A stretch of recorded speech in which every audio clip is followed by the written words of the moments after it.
Modu isana mi kwa Ewenyigba TV jogo mo wana oji le ye me akonya jo ikuba kamesi le edopia me mi ko dara ya valanchi ne mi le ebegbe me yenkwanye nate agboyo me Peter ke jaru kwakple America nye Vincent wo altro asile modern wontinam le egbe nya jope akpaji nusilis ebe English dictionary do pe ikene damagbe ne mi happy ye jo na o adobo kene mi agara nya jo me ne enma ke mi akonya jo de sere kwakple epengo dunya oni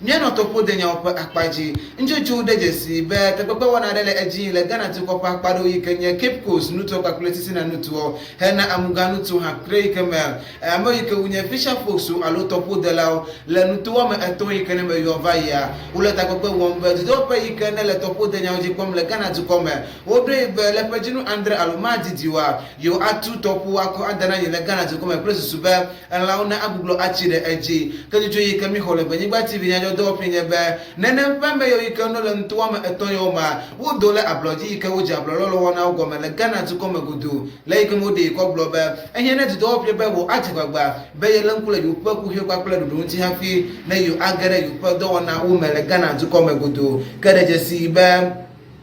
America nya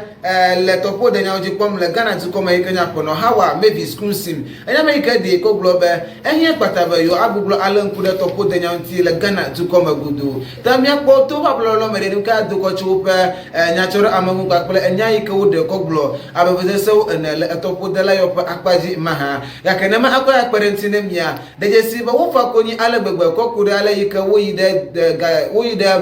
gajira po kwakle do po ike wo nyan ko kude ganyaonti ko ba ko gachote pema abegado do kakple ale ko hwadam do ko chubo ena enye ni ka adefula lo perfect kakple gawo kan no view kakple video ka va gati ojile ga hewona yoma adefula le Ghana to come godo kana mi achola kwa manemi ka mi anaga ganda jobo fonya re ikala mudumda le egenu tuo kakple tema moto we pomodo do gachi le egenu to ma nje to yika ba ka mesi nyamba military bus ade ikenya abui kana chogbada gbo ko inare wona de ma ebaje afoku le ege tema modo do ganji kele to yika mi honya ba MTT do lo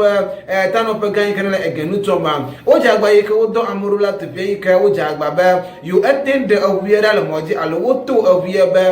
traffic alala yikena abupe yi bakle bobo maga da flow modudo yejiwa ye wode da ka MTT do pe nya make wode ko global ma didiwa ya do bakle MTT de sere ko cho ala yikena afokuo odumura la mie no bi gbadagbo pe akpaji